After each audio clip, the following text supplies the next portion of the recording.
नमस्कार, city post live में आपका स्वागत है। मैं हूं श्रीकांत प्रत्युष, आपके लिए बड़ी राजनीतिक खबर लेकर आया हूं। जी हां, बिहार में राजनीतिक उथल पुथल मची हुई है। सीटों के बंटवारे को लेकर एनडीए में भी घमासान है, उधर यूपीए में भी घमासान है, महागठबंधन में भी घमासान मचा हुआ है। बीजेपी में घमासान है उपेंद्र कुशवाहा को लेकर और जेडीयू को लेकर। जेडीयू बीजेपी के साथ आ गया है और उसके बाद सीटें कम पड़ रही हैं, सबको ज़्यादा सीट चाहिए, उतनी सीट है नहीं। इसको लेकर काफ़ी घमासान चल रहा है, लेकिन इस बीच एक नई खबर आ रही है, बड़ी खबर आ रही है, पहली बार आ रही है, जिसे मैं आप तक पहुंचाने की कोशिश कर रहा हूं।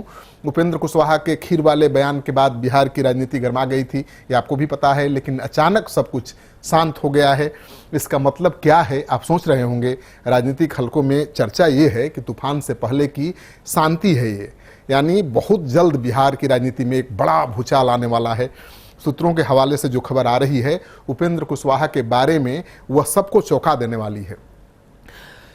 उपेंद्र कुशवाहा के पहले बीजेपी, जेडीयू और एलजेपी की बात कर लें, तब बताएंगे कि क्या उपेंद्र कुशवाहा करने वाले हैं। जेडीयू के प्रदेश अध्यक्ष वशिष्ठ नारायण सिंह ने कहा कि सब कुछ ठीक ठाक चल रहा है एनडीए के अंदर और इस महीने के आखिरी तक सब कुछ साफ हो जाएगा कि कौन कितनी सीटों पर लड़ेगा। लेकिन सिटी पोस्ट के सूत्रों के अनुसार एनडीए के बीच सीटों का फैसला अगले 10 दिनों के अंदर ही हो जाएगा। सब कुछ तैयार है, केवल घोषणा के लिए उपेंद्र कुशवाहा के अगले कदम का एनडीए को इंतजार है, बीजेपी को इंतजार है। आपको ये बता देना जरूरी है कि बीजेपी के 20-20 सीटों के लोकसभा सीटों के बंटवारे के फार्मूले को लोक जनशक्ति पार्टी, रालोसपा, उपेंद्र कुशवाहा की पार्टी, जेडीयू सब ने खारिज कर दिया था और उसके बाद बीजेपी पर नए सिरे से विचार करने का दबाव बना। जेडीयू ने यह भी साफ कर दिया था कि सम्मानजनक समझौता नहीं हुआ तो अकेले वह चुनाव मैदान में उतर सकती है। जेडीयू के इस स्टैंड के बाद सीटों के बंटवारे का फार्मूला बदल गया है।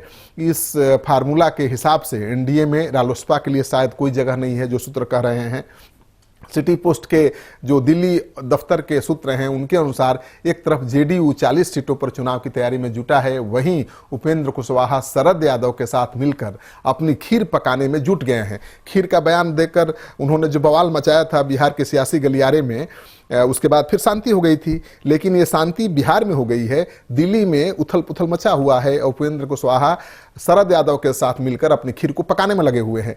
उपेंद्र कुशवाहा शरद यादव के साथ बातचीत कर रहे हैं। सूत्रों के अनुसार कभी भी शरद यादव और उपेंद्र कुशवाहा की पार्टियों के विलय पर फैसला हो सकता है, यानी उपेंद्र कुशवाहा शरद यादव की पार्टी एक हो सकती है और बिहार की राजनीति को एक नया आयाम मिल सकता है।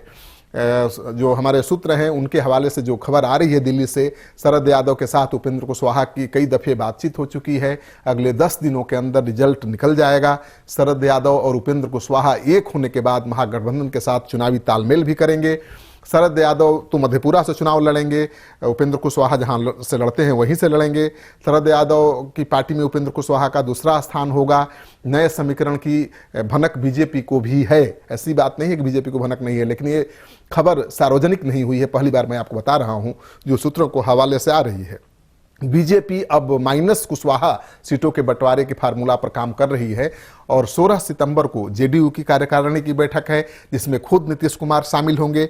उम्मीद की जा रही है कि इस बैठक में नीतीश कुमार कोई बड़ा फैसला लें गठबंधन को लेकर। इसके पहले बीजेपी सीटों के बंटवारे को अंतिम रूप दे देगी, यानी 16 तक इंतजार करिए, कोई बहुत बड़ा फैसला आएगा। उसके पहले उपेंद्र कुशवाहा, शरद यादव का बड़ा फैसला आ सकता है और नीतीश कुमार का भी, क्योंकि पहले भी हम कह चुके हैं कि नीतीश कुमार 40 सीटों पर लड़ने की तैयारी में है अगर सम्मानजनक सीटें नहीं मिली तो।